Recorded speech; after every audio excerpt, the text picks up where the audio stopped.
आज आपको बाबा जी के वादों का परिचय दूंगा कि क्या क्या वादे किए और उन वादों को पूरा करके ही जाऊंगा। कहा जब तक मेरे वादे पूरे नहीं हो जाएंगे चाहे हमको इसी शरीर में 400 वर्ष क्यों न रहना पड़े, मैं अपना काम करके ही जाऊंगा। और कहा बच्चा, इस सृष्टि में गांधी महात्मा तो चूक गए, वो गोली के शिकार हो गए, लेकिन बच्चा मुझको मारने के लिए सृष्टि में कोई गोला बारूद तैयार नहीं। ना मुझे कोई मार सकता, न मुझे कोई धोखा दे सकता, न मुझे कोई धन दौलत सामान से खरीद सकता। मैं अपना काम करने आया हूँ, काम करके ही जाऊंगा। अगर ये वचन वादे आपको याद होते तो अपने समृद्ध गुरु में आप कभी शंका नहीं करते। कितना बड़ा आपने अपना नुकसान किया आत्मा के कल्याण। जो काम यहाँ करने कोई नहीं आया, किसी शक्ति ने ये वादा नहीं किया। सतयुग के हरि नाम ने भी ये वादा नहीं किया जब तुम हरि नाम लोगे मैं तुमको मिलूंगा, ये वादा नहीं किया। त्रेता के राम नाम ने भी ये वादा नहीं किया कि जब तुम राम नाम लोगे मैं तुमको मिलूंगा। और द्वापर के कृष्ण नाम में ने भी ये वादा नहीं किया जब तुम कृष्ण नाम लोगे मैं तुमको मिलूंगा। लेकिन बाबा जी ने क्या कहा, बच्चा जब तुम्हारा काम कोई न करे, सारे सहारे तुम्हारे टूट जाए, कोई काम करने के लिए दुनिया में तैयार ना हो, तब तुम जय गुरुदेव नाम लेना, मैं तुमको मिलूंगा, मैं तुम्हारी मदद करूंगा। शंका किस बात की?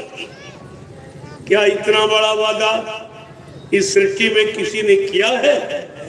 और ऐसे मालिक को तुमने बुला दिया, बुला ही नहीं दिया बल्कि तुमने ये प्रचार किया वो मर के चले गए। इसका खामियाजा आपको भोगना पड़ेगा। ऐसे सम्राट मालिक के लिए ये संसारी बातें करना ये शोभा नहीं देता। सम्राट गुरु के शिष्यों को ये कहना शोभा नहीं देता। इसका मतलब तुमने अपने गुरु को सम्राट माना नहीं, केवल मुंह से कहते रहे वो नामी महाप्रभु है, वो युग सृष्टा है, वो युग दृष्टा। ये सब आप केवल जबान से कहते रहे, लेकिन अंतरात्मा से आपने कभी इनको माना ही नहीं। जैसे जब स्त्री पति स्वीकार कर लेती है अंदर से, तो उसको कोई शंका नहीं रहती। सारी शंकाएं खत्म, सारा तरफ से रुझाव झुकाव और लगाव सब खत्म, केवल अपने पति के अधीन हो जाती है। ठीक इसी तरह अगर शिष्य ने अपने गुरु को अपना माना होता, अपना बनाया होता, तो कभी अपने समृद्ध गुरु में शंका नहीं। और विनाश जब होता है जब राजा की बुद्धि खराब होती।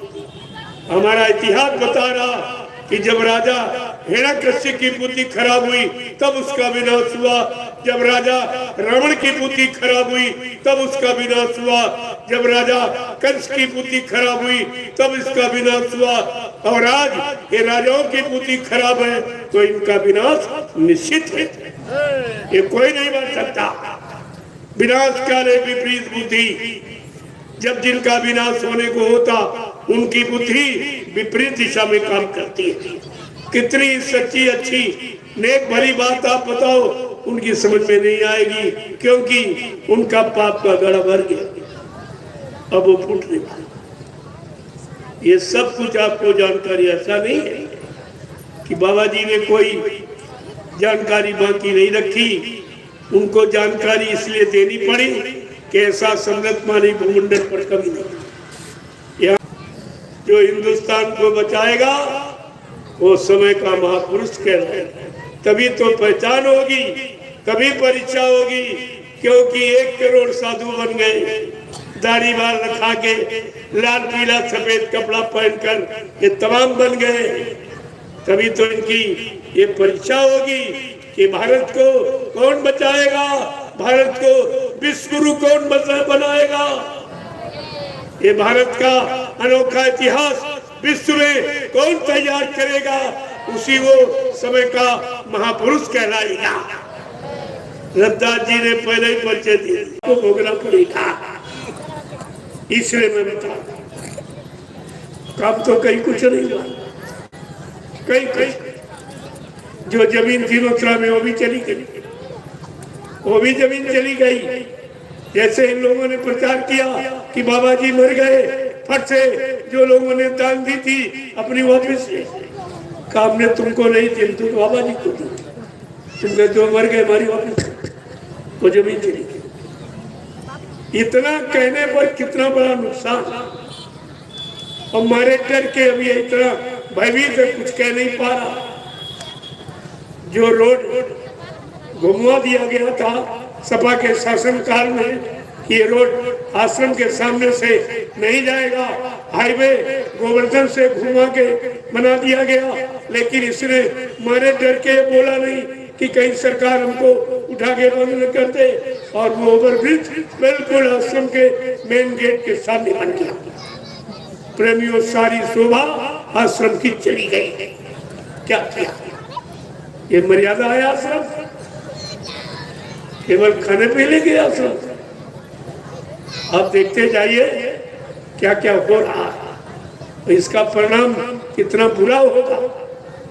जब बाबा जी को कांग्रेस सरकार ने बेगुनाह निर्दोष जब जेल में बंद किया, तब बाबा जी ने कहा जो हमसे टकराएगा वो चूर चूर हो जाएगा। तो ये जो टकरा रहे हैं क्या बच जाएंगे? चाहे उज्जैन वाला हो, चाहे मथुरा वाला हो, ये बच जाएंगे क्या?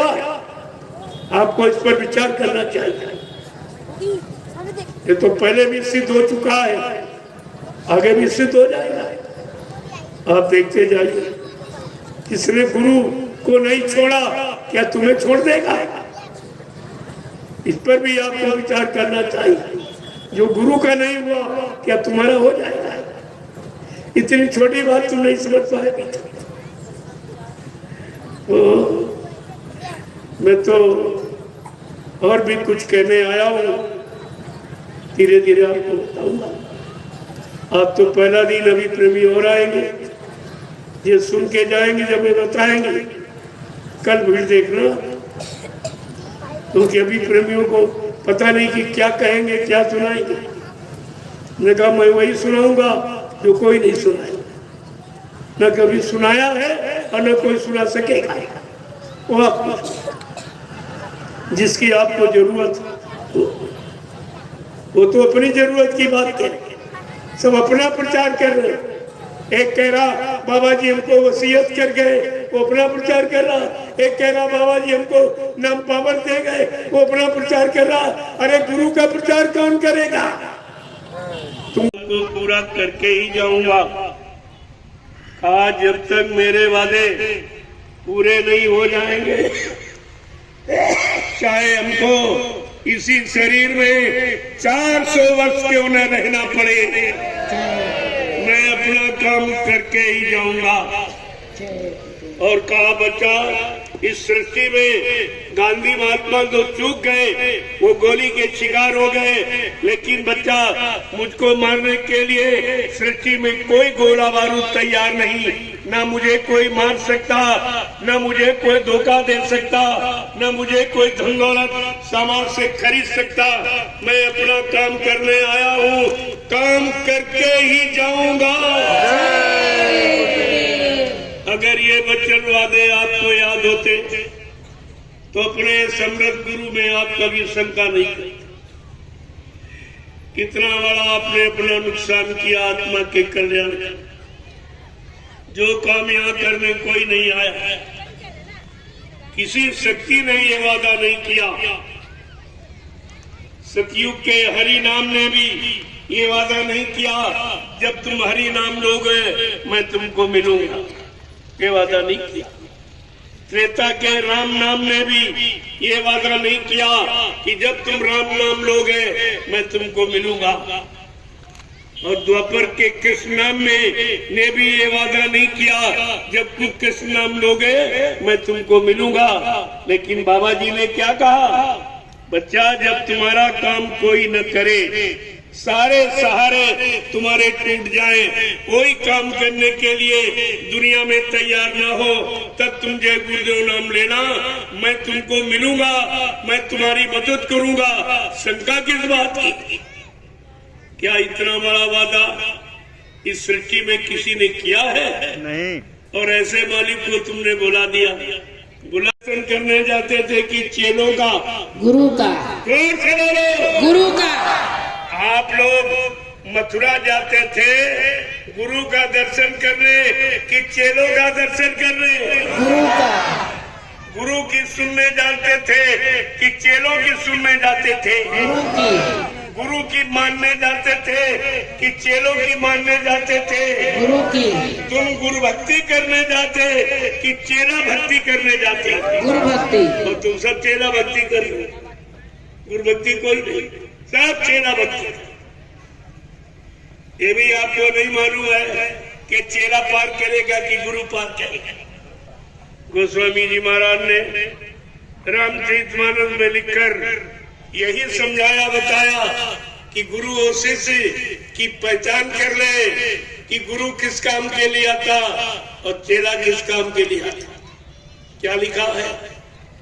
बिन गुरु भवनिधि इतर न कोई, और जो बिरंची शंकर समूह होई। बुद्धिमान ब्रह्मा विष्णु महादेव के समान क्यों न बन जाए, लेकिन ये भवसागर बगैर समय के सदगुरु के कोई पार न जा सकता, न कोई पार कर सकता।